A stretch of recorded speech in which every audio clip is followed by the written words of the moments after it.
Hello students, welcome to magnet brains. मैं रूपाली वर्मा। आज जो मैं आपके लिए लेकर आई हूँ वो है आपकी क्लास 12th की बुक अभिव्यक्ति और माध्यम के 11वें अध्याय को। 11वां अध्याय है कैसे करें कहानी का नाट्य रूपांतरण। भाई कहानी हमें मिल गई, अब हमने क्या करें, अब इसको हमें एक नाटक में बदलना है। इसको हम किस तरीके से करेंगे, क्या क्या सावधानियां रखेंगे, ये सभी चीजें हम इस पाठ में पढ़ेंगे और जानेंगे।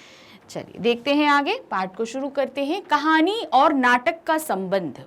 सबसे पहले इनके संबंध को समझेंगे। क्या है, प्रत्येक कथा साहित्य में मूलतः एक कहानी ही होती है। आप कोई भी कथा ले लो, कुछ भी ले लो, प्रत्येक साहित्य में एक कहानी रही है, तभी वो हमारे सामने। भाषा भी एक जैसी होती है, फिर विधाओं का स्वरूप अलग अलग क्यों? वे कौन से तत्व हैं जो इन विधाओं के अलग अलग स्वरूप को निर्धारित करते हैं? क्या विधा बदलने से काव्य प्रभाव और आस्वाद भी बदल जाता है? मतलब कथा जो रही उसे जब साहित्य में कहानी में बदला गया। कथा तो कथा मतलब जिसे मौखिक रूप में बोला जाए, सुना जाए, ये सब चीजें, जब उसे साहित्य के रूप में कहानियों में प्रस्तुत कर दिया जाता है। विधा एक ही, मतलब लिखने का तरीका एक ही है, लेकिन इसमें बहुत सी चीजें बदल जाती हैं, और कभी कभी जब बदलती हैं तो ये कभी अस्वाद भी हो जाती हैं और कभी कभी बहुत मजेदार भी हो जाती हैं। साहित्य की अलग अलग विधाओं का अलग अलग स्वरूप होता है। न केवल उनकी रचना प्रक्रिया अलग होती है, बल्कि उनके तत्व भी अलग होते हैं। भाषा का प्रयोग भी विधा बदल जाने पर परिवर्तित हो जाता है। इसके साथ साथ यह तत्व भी महत्वपूर्ण है कि साहित्यिक विधाओं का स्वरूप समय और आवश्यकता के अनुसार बदलता रहता है। विधाओं में आदान प्रदान की प्रक्रिया चलती रहती है।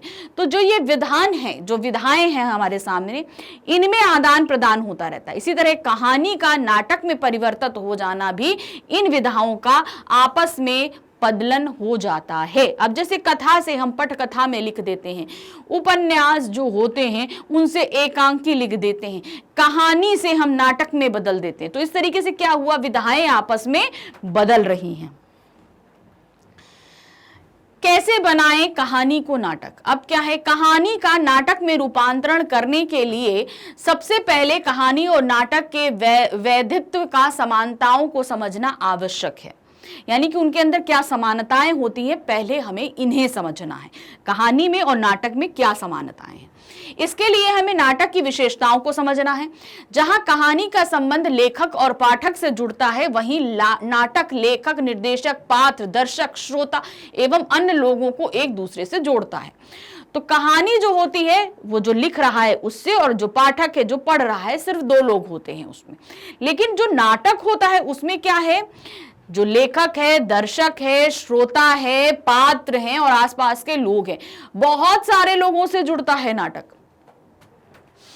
चूंकि दृश्य का स्मृतियों से गहरा संबंध होता है, इसलिए नाटक एवं फिल्मों को लोग देर तक याद रखते हैं। यही कारण है कि गोदान, देवदास, उसने कहा था, सदगति आदि के नाट्य रूपांतरण कई बार हुए और कई तरह से हुए। तो यहाँ पर क्या है, जो चीज हम पढ़ते हैं वो हम भूल जाते हैं, लेकिन जो चीज हम देखते हैं वो हमें बहुत लंबे समय तक याद रहता है। इसीलिए जो फेमस चीजें हैं वो आप देखेंगे कि कई बार उन पर फिल्मांकन हुआ है। जैसे आप देवदास देख लो, उसमें कितनी बार फिल्मांकन हुआ, गोदान पे भी बहुत बार फिल्मांकन हुआ। तो ये सब चीजें हम ये हैं कि ये हैं कहानियां, लेकिन इन पर जो है फिल्मांकन हुआ है, क्योंकि लोगों को ये अब अच्छे से याद हो गई है। कहानी कही जाती है या पढ़ी जाती है, या तो कोई बोल के पढ़ता है, बोल के सुनाता है, या कोई पढ़ता है। नाटक मंच पर प्रस्तुत किया जाता है। नाटक को मंच पर अभिनेता अभिनय द्वारा प्रस्तुत करते हैं। मंच सज्जा, संगीत होता है, प्रकाश व्यवस्था होती है। समानता यह होती है कि कहानी और नाटक दोनों एक ही कहानी होती है। पात्र होते हैं, परिवेश होते हैं, कहानी का क्रमिक विकास होता है, संवाद होते हैं, द्वंद्व होता है, चरम उत्कर्ष होता है। इस तरह हम देखते हैं कि नाटक और कहानी की आत्मा के कुछ मूल तत्व एक ही हैं। यह अवश्य है कि कुछ मूल तत्व जैसे द्वंद्व नाटक में जितना है और जिस मात्रा में आवश्यक है उतना संभव कहानी में नहीं है। अब क्या है, इसमें समानताएं क्या हैं? समानताएं क्या होती हैं? देखिए, कहानी तो एक ही होती है, कहने का मतलब हम कहानी लें या नाटक लें, उसका जो मेन पॉइंट है वो तो एक ही चीज है। अब इसमें जो होता है, जो पात्र कहानी में है वो नाटक में है, सभी चीजें एक रहती हैं। उसमें भी आरंभ होता है, मध्याह्न होता है, समापन होता है, द्वंद्व होते हैं, टकराव होते हैं, पात्र होते हैं, धीरे धीरे कहानी आगे बढ़ती है। तो ये सभी समानताएं होती हैं। जबकि जब उसे हम रंगमंच पर प्रस्तुत करते हैं, यानी कि जब नाटक खेला जाता है, तो उसमें अभिनेता होते हैं, अभिनेत्री होती हैं, स्टेज का सज्जन होता है, पूरा सजाया जाता है स्टेज, संगीत होगा, आपका लाइट्स होंगी, सब कुछ होता है, उसमें ध्वनि भी होती है। जबकि कहानी में ये सब चीजें नहीं होती, मगर समानताएं भी बहुत सारी होती। नाट्य रूपांतरण करने की चुनौतियां। अब जब नाट्य रूपांतरण हम करते हैं तो इसमें हमारे सामने क्या क्या चुनौतियां आती हैं। कहानी को नाटक में रूपांतरित करने के लिए सबसे पहले कहानी की विस्तृत कथावस्तु को समय और स्थान के आधार पर विभाजित किया जाता है। कहने के मतलब कहानी हमने ले ली, अब उसको हम विभाजित क्या करते हैं। कहानी अगर एक गांव से शुरू हो रही है, हम गांव दिखाएंगे, गांव के बाद एक घर दिखाएंगे, घर के बाद अगर वो रेलवे स्टेशन जाता है, रेलवे स्टेशन जाएगा व्यक्ति, फिर वो वहां से शहर जाएगा, शहर दिखाएंगे, शहर से वो विदेश जाएगा तो हम विदेश दिखाएंगे। तो ये सभी दृश्यों को हम अलग अलग बांट लेंगे। पहली बात तो ये, कहानी जहां जहां घटित हो रही है उन सभी दृश्यों को हम बांटेंगे। सॉरी। हम जानते हैं कि कथा वस्तु उन घटनाओं का लेखा जोखा है जो कहानी में घटती है। हम यह भी जानते हैं कि प्रत्येक घटना किसी स्थान पर किसी समय में घटती है। ऐसा भी संभव है कि घटना स्थान तथा समय विहीन हो, यानी कि कभी कभी घटनाएं हमेशा किसी स्थान पे घट रही हैं, किसी समय पे घट रही हैं, लेकिन कभी कभी कुछ चीजें ऐसी होती हैं जो स्थान और समय के विहीन हो जाती हैं, मतलब जो सोची जा रही होती हैं ये हमेशा समय विहीन हो जाती हैं। कहानी का कथा वस्तु यानी कथानक को सामने रखकर एक एक घटना को चुन चुन कर निकाला जाता है और उनके आधार पर दृश्य बनता है। मतलब हम कथानक यानी कि कहानी का जो कथा वस्तु है, मतलब जो इनिशियल हमने कथानक आपको कई बार समझाया क्या होता है, जब उसको हम सामने रखते हैं तो हर एक सीन को हम चुन चुन के निकाल लेते हैं कि ये सीन यहाँ फिल्माया जाएगा, वो वहाँ फिल्माया जाएगा, वो वहाँ फिल्माया जाएगा। तो इस तरीके से हम सारी चीज़ों को निकाल लेते हैं। अब ईदगाह कहानी के संदर्भ में देखें तो इसके आरंभ में लेखक ने मेले को लेकर बच्चों के उतावलेपन और कौतूहल का लंबा मनोवैज्ञानिक चित्रण किया। इसके लिए हम पहले दृश्य में गांव के उस हिस्से को फोकस करते हैं जहां बच्चे भागदौड़ कर रहे हैं, तैयार हो रहे हैं, बार बार अपने पैसे गिन रहे हैं और टोली के निकलने की राह देख रहे हैं। तो जो अब हमने आप ईदगाह स्टोरी ली है उसके ऊपर फिल्मा रहे हैं, तो पहला जहां से शुरू हो रहा है वो बच्चों के ऊपर फिल्माया जा रहा है। तो वे एक दृश्य होगा जब बच्चे भाग दौड़ कर रहे हैं, तैयार हो रहे हैं, पैसे को गिन रहे हैं, ये सब चीजें पहले दृश्य में दिखाई जाएंगी। जब हम नाटक प्ले करेंगे, हम नाटक की बात करें तो जब हम नाटक शूट करेंगे तो पहला दृश्य हमारा यहां पर लगेगा। पहले दृश्य का अंतिम हिस्सा हामिद और उसकी दादी अमीना पर केंद्रित हो सकता है और उनके संवाद दिए जा सकते हैं। अब पहला दृश्य हमने यहां से दिखा दिया, फिर उसी दृश्य में हम कहां करेंगे फोकस, अमीना की तरफ में, अमीना यानी कि हामिद की दादी और अमीना के ऊपर। तो वहां पर हम क्या देखेंगे कि किस तरीके से वो दोनों ईद की तैयारी कर रहे हैं, उनके बीच जो संवाद हो रहा है उसको हम पहले दृश्य में ले आएंगे। स्थान और समय के आधार पर कहानी का विभाजन करके दृश्यों को लिखा जा सकता है। यह देखना आवश्यक है कि प्रत्येक दृश्य का कथानक के अनुसार औचित्य हो। मतलब हम जब उसको डिवाइड करेंगे तो ये हमें चीजें ध्यान रखनी है कि हम कहानी से नहीं हटने चाहिए। जब भी हम दृश्यों को बांट रहे हैं तो कहानी सीक्वेंस से चलनी चाहिए। अब जैसे हमने हामिद का लगाया, पहला दृश्य यहां था, तो अब दूसरा दृश्य क्या होगा कि अमीना जो है वो सोच रही है किस तरीके से इस बच्चे को पाल रहे। तो ये ऐसा ना हो कि एकदम से हम मेले में पहुंच जाए, वहां का दृश्य दिखा दे, वो तो बात का दृश्य है। तो ये चीजें हमें ध्यान रखनी है। मतलब यह है कि प्रत्येक दृश्य का कथानक का हिस्सा है, क्या उसे निकाल दिया जाए तो कथानक उसके विकास पर कोई फर्क पड़ेगा, ऐसे दृश्य नहीं हो सकते तो अनावश्यक हो। मतलब अगर कोई दृश्य की जरूरत नहीं है तो उसे हम निकाल दें, मगर अगर हम निकाल रहे हैं तो उससे कहानी पर कोई फर्क नहीं पड़ रहा है, ये चीज भी हमें ध्यान देनी चाहिए। जो जरूरी पार्ट है आप वो दिखाइए, जरूरी नहीं है कि पूरी कहानी शूट करें, लेकिन जिन दृश्यों को आप हटा रहे हो ये ध्यान रखना पड़ता है हमें कि उससे कहानी पर कोई भी असर नहीं पड़ना चाहिए। ये नाटक की गति को बाधित करेंगे और नाटक उबाऊ हो जाएगा। अगर हमने बहुत ज्यादा डाल दिया मतलब अगर हमने नहीं हटाया, पूरा को फिल्मांकन करना शुरू किया, तो क्या होगा, नाटक लंबा हो जाएगा और बोरियत वाला हो जाएगा। यह भी ध्यान रखना चाहिए कि प्रत्येक दृश्य का कथानुसार तार्किक विकास हो या नहीं, यानी कि तर्क के आधार पर उनका विकास हो। यह ना हो कि एकदम से हमने बढ़ा दिया तो क्या होगा, मतलब आप तथ्य के आधार पर नहीं चल रहे, वास्तविकता के आधार पर नहीं चल रहे, आप एक काल्पनिक शक्ति के आधार पर चलेंगे तो आप कहीं से कहीं भी कूद जाएंगे। यह सुनिश्चित करने के लिए दृश्य विशेष के उद्देश्य और उसकी संरचना पर विकास आवश्यक है।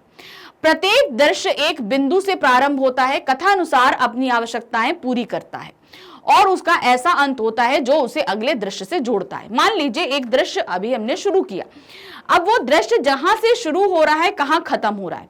हमने जैसे अभी हामिद का लिया था, तो वो अमीना के संवादों पे आके खत्म हो गया था, अमीना और हामिद के संवादों पे आके खत्म हो गया।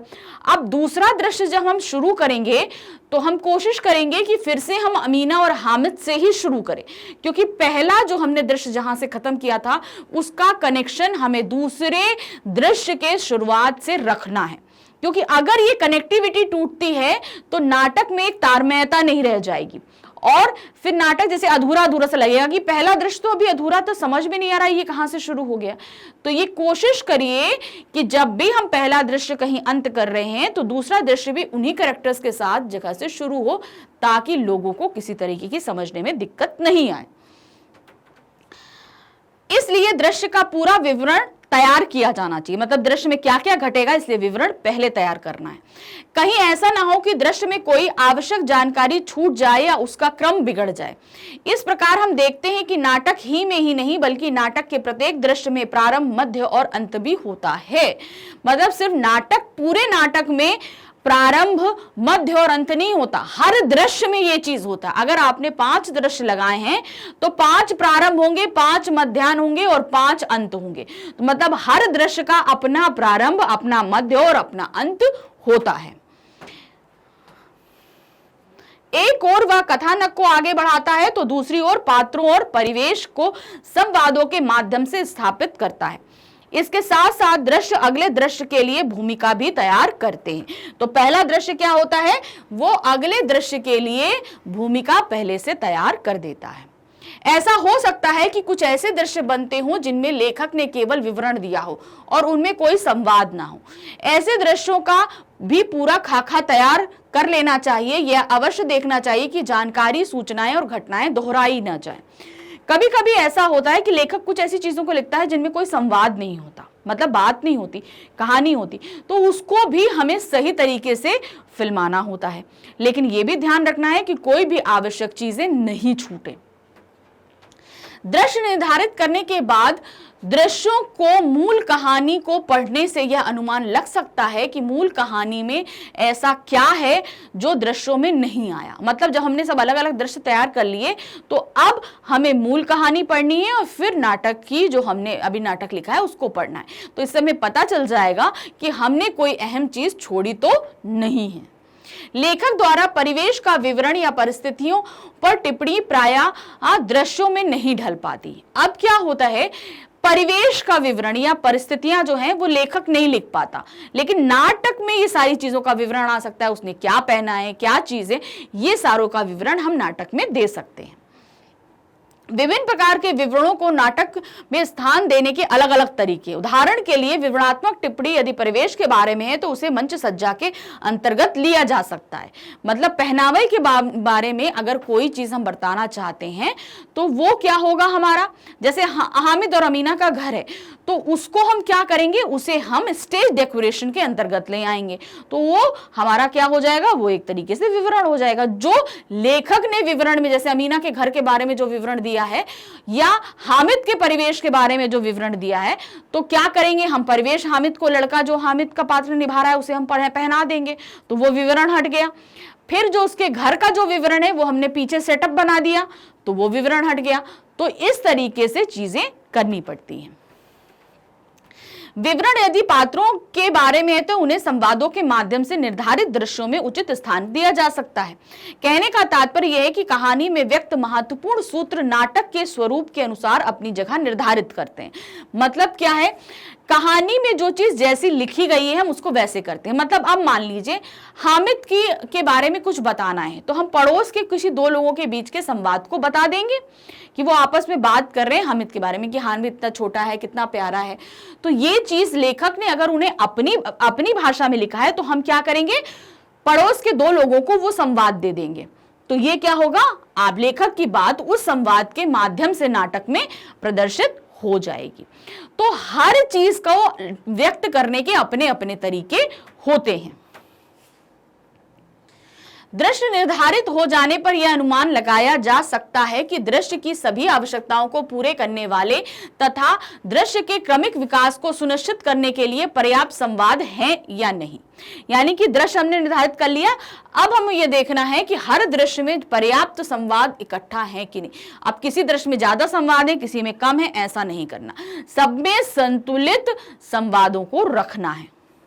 यदि पर्याप्त संवाद नहीं है तो उन्हें लिखने का काम किया जाना चाहिए। मान लीजिए किसी दृश्य में संवाद ज्यादा नहीं है तो उन्हें और एडिशनल लिखा जा, कहानी से हटकर उन्हें और लिखा जा सकता है। सबसे पहली और महत्वपूर्ण शर्त यह है कि नए लिखे गए संवाद कहानी के मूल संवादों के साथ मेल खाते हों। तो जो भी संवाद नए लिखे जाएंगे हमारी कहानी के पात्रों के संवादों के साथ मेल खाने चाहिए। ऐसा ना हो कि उनके संवाद बिल्कुल अलग हो जाएं। दूसरी महत्वपूर्ण बात यह है कि उनके लिखे जाने का 100% औचित्य होना चाहिए। और दूसरा कारण, अगर जरूरत है तो लिखिए, जबरदस्ती लिखने की जरूरत नहीं है कि जबरदस्ती हम उसमें ठूस रहे हैं चीजों को, ऐसा हमें नहीं करना चाहिए। तीसरी बात जो ध्यान में रहे वह यह है कि संवाद छोटे, प्रभावशाली और बोलचाल की भाषा में हो। कहानी में छपे लंबे संवाद को पाठक पढ़ सकता है, लेकिन मंच पर बोले गए लंबे संवादों में तारतम्य बनाए रखना कठिन होता है। तो अब क्या हो, कहानी में तो लंबे लंबे संवाद हो सकते हैं, लेकिन जब मंच पे उसे करा जाता है तो सबसे पहले ध्यान रखना पड़ता है कि उन संवादों को हमें छोटा करना पड़ता है। क्यों? क्योंकि अगर लंबे संवाद बोले गए तो दर्शक उससे कनेक्ट नहीं हो पाते हैं। तो इसलिए अगर कहानी में लंबे संवाद हैं तो उन्हें छोटे कर दीजिए, प्रभावशाली रखिए, इन चीजों का ध्यान रखना पड़ेगा। कहानी में चरित्र चित्रण अलग प्रकार से किया जाता है और नाटक में उसकी विधि कुछ बदल जाती है। मतलब जब कहानी में हम चरित्र का जब वर्णन करते हैं वो अलग तरीके से हो जाता है, और जब नाटक में प्ले करते हैं तो उसको हमें चित्रण करने का तरीका अलग हो जाता है। रूपांतरण करते समय कहानी के पात्रों की दृश्यात्मकता और नाटक के पात्रों में उनको प्रयोग किया जाना चाहिए। उदाहरण के लिए प्रेमचंद ने ईदगाह के मेले में जाते हामिद के कपड़ों का जिक्र नहीं किया है और ना ही अन्य लड़कों के बारे में कुछ लिखा है, परंतु कहानी से यह अनुमान लगाया जा सकता है कि हामिद नंगे पैर होगा, उसके कुर्ते में पैबंद लगे होंगे, जबकि अन्य लड़कों के कपड़े उनकी अच्छी आर्थिक स्थिति के सूचक होंगे। संवाद को नाटक में प्रभावशाली बनाने का अलग तरीका अभिनय है, जो प्रायः निर्देशक का काम है, पर लेखक भी इस ओर संकेत दे सकता है। तो अब क्या चीज है, पहनावा, वेशभूषा भी। भाई अभी जब कहानी लिखी जा रही है तो उसमें वेशभूषा, कपड़ों के बारे में ज्यादा विवरण नहीं रहता है। अब जब नाटक खेला जा रहा है तो भाई उसमें सभी कैरेक्टर कपड़े पहनेंगे और सब अपनी स्थितियों के अनुसार पहनेंगे। अब जब हामिद गरीब है तो उसको हम वैसे ही कपड़े पहनाएंगे, उसके बाकी सब दोस्तों की परिस्थितियां अच्छी हैं तो उन्हें वैसे कपड़े अच्छे कपड़े पहनाए जाएंगे। तो ये डिफरेंशिएट हम इस तरीके से कर सकते हैं, स्थितियों के बारे में, उनकी परिस्थितियों के बारे में इस तरह डिफरेंशिएट कर सकते हैं।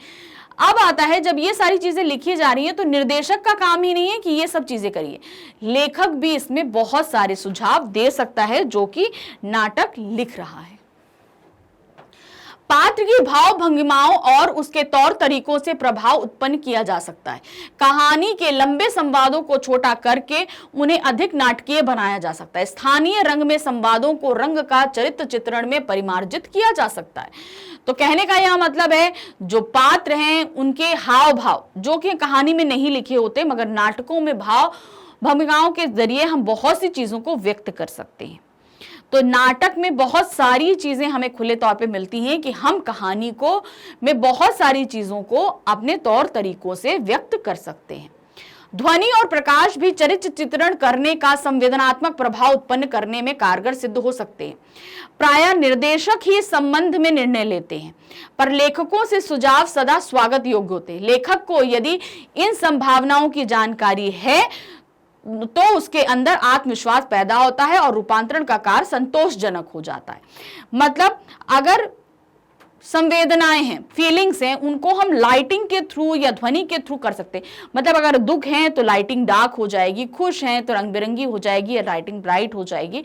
तो ये सब चीजें निर्देशक का काम होता है। लेकिन अगर लेखक भी सुझाव दे तो नाटक बहुत अच्छे तरीके से प्रदर्शित किया जा सकता है। रूपांतरण में एक समस्या पात्रों के मनोभावों को कहानीकार द्वारा विवरण के रूप में व्यक्त प्रसंगों और मानसिक द्वंद्वों के दृश्यों की नाटकीय प्रस्तुति में आ सकती है। अब क्या होता है, जो एक और चुनौती वो होती है मन की बातें, मन की जो फीलिंग है उन्हें स्टेज पर कैसे प्रदर्शित किया जाए। मन के अंदर अगर किसी चीज का द्वंद्व चल रहा है, जैसे मान लीजिए हम जाएं या ना जाएं, जाएं या ना जाएं, अगर ये चीज है तो इसको हम नाटक में, भाई हम कहानी में तो ये सब चीजें आराम से ब्रैकेट में करके हमने लिख दी, वो मन में सोच रहा है, ये सब कर दिया हमने। लेकिन नाटक में इसको हम किस तरीके से प्रदर्शित करेंगे, ये सबसे बड़ी चुनौती होती है। उदाहरण के लिए ईदगाह का वह हिस्सा जहां हामिद इस द्वंद्व में है कि क्या क्या खरीदे, या जहां वह यह सोचता है कि अम्मा का हाथ जल जाता है, उसका रूपांतरण कठिन है। मतलब इसका रूपांतरण मतलब जो चीजें हम सोच रहे हैं, हमारे मन के अंदर चल रही हैं, उसको हम कैसे व्यक्त करें। रूपांतरण में इस तरह के विवरण प्रस्तुत करने के लिए स्वागत कथन का प्रयोग किया जाता है, जिसमें लेखक मंच के कोने में जाकर अपने आप से यह संवाद बोलता है। लेकिन आजकल वॉइस ओवर अर्थात ऐसी ध्वनियां जो दर्शकों को सुनाई देती हैं पर पात्र नहीं बोलता के माध्यम से संभव है। तो पहले क्या होता था, जो पात्र है जो मन में सोच रहा है वो क्या करता था, स्टेज के कोने में चला जाता था और वहां वो उस चीज को लगता था, बोलता था, तो ये होता था कि ये प्रदर्शित होता था कि मन में सोच रहा। लेकिन आजकल क्या है, वॉइस ओवर, मतलब उसकी आवाज रहेगी लेकिन पात्र का मुंह नहीं चलेगा। तो इससे यह चीज प्रदर्शित होगी कि वो मन में सोच रहा है। अम्मा वाले अंश के लिए फ्लैशबैक शैली का उपयोग किया गया है। अब अम्मा जो सोच रही थी क्या था, वो पीछे जाकर सोचती, फ्लैशबैक में सोचती है। इसी प्रकार हामिद की ललचाई आंखों, होठों पर जीभ फेरते और बाद में भारी कदमों से दुकान से दूर जाने का दृश्य बनाया जा सकता है। तो इसी तरीके से जो फ्लैशबैक सोचना है, वो उसके भारी दुकान की तरफ से वापस आते कदम, ये सभी चीजें इन सब माध्यमों से बनाए जा सकते हैं। कहानी का नाट्य रूपांतरण करने से पहले यह जानकारी होना आवश्यक है कि वर्तमान रंगमंच में क्या संभावनाएं। जब हम कहानी का नाट्य रूपांतरण करते हैं तो जहां हम उसको प्ले करने जा रहे हैं, हमें यह देखना चाहिए कि वहां क्या क्या फैसिलिटीज हैं, उसी हिसाब से हमने नाटक को लिखना चाहिए। यह तभी संभव है जब अच्छे नाटक को देखें। तो अब हम अगर उस जगह पर अच्छे नाटकों को देखें तो हमें पता चलेगा कि आजकल के रंगमंचों पर क्या क्या संभावनाएं हो गई हैं, क्या क्या टेक्निक हो गई हैं, जिनके माध्यम से हम नाटकों को बेहतर तरीके से लिख पाएंगे। इसीलिए रूपांतरण का पहला पाठ यही हो सकता है कि अच्छी नाट्य प्रस्तुति देखी जाए। तो नाट्य रूपांतरण करने से पहले आपके लिए जो सबसे पहला जरूरी पाठ है कि कुछ अच्छे नाटकों का प्रदर्शन देखिए, जिससे आपको नाटक लिखने की प्रेरणा मिलेगी। तो यहां पर हमने इस पाठ का जो सार था वो खत्म किया। इस पाठ के अंदर जो जो चुनौतियां थी सभी हमने आपको यहां पर बताई कि जब भी हम नाट्य रूपांतरण करते हैं तो क्या क्या चुनौतियां हमारे सामने आती हैं। एक चुनौती आपके सामने और आती है, पाठों को समझना। सिर्फ हिंदी ही नहीं, और भी आपके सामने बहुत से सब्जेक्ट हैं जिनको समझना आपके लिए एक बहुत बड़ी चुनौती हो जाता है, उनके समाधानों को ढूंढना आपके लिए चुनौती हो जाता है। तो बिल्कुल भी परेशान नहीं हुए, उसके लिए आप इधर उधर कहीं कुछ नहीं जाइए। आप ऐसा करिए कि आप हमारी वेबसाइट पे आइए। हमारी वेबसाइट है magnetsprint.com। आप यहाँ पर आएंगे तो सभी क्लासेस, किंडरगार्टन से लेकर क्लास 12 तक की सभी क्लासेस अवेलेबल पाएंगे। तो बिल्कुल मत सोचिए कि भाई हमारे यहाँ पैसे लगेंगे, कोई पैसा नहीं लगना है आपको, फ्री ऑफ कॉस्ट। जिस भी क्लास का आप मटेरियल चाहते हैं, कुछ भी देखना चाहते हैं, बिल्कुल हमारी वेबसाइट पे आइए, आपको एक पैसा नहीं लगेगा। बस आप अपनी क्लास सेलेक्ट करिए, जिस भी क्लास में आप पढ़ते हैं सेलेक्ट करते हैं, उस क्लास में पढ़ाए जाने वाले सभी सब्जेक्ट्स आपके सामने होंगे। जिस भी सब्जेक्ट में आपको डाउट हो रहा है, जहां वॉच नाउ लिखा है आप वहां पर क्लिक करेंगे। क्लिक करते ही आपके सामने उस सब्जेक्ट में जितने भी चैप्टर्स हैं आपके सामने होंगे। अपना चैप्टर सेलेक्ट करिए। चैप्टर सेलेक्ट करते हैं आपके सामने उस चैप्टर में जितने टॉपिक्स पढ़ाए गए हैं वो आपके सामने आएंगे। टॉपिक सिलेक्ट करिए। सेलेक्ट करते ही आपके सामने उसका वीडियो स्टार्ट हो जाएगा। वीडियो देखिए, अपने सभी डाउट्स को क्लियर कीजिए, लेकिन हाँ, साथ ही हमारे चैनल को लाइक, सब्सक्राइब और शेयर करना बिल्कुल नहीं भूलिएगा। Thank you for watching. Bye bye.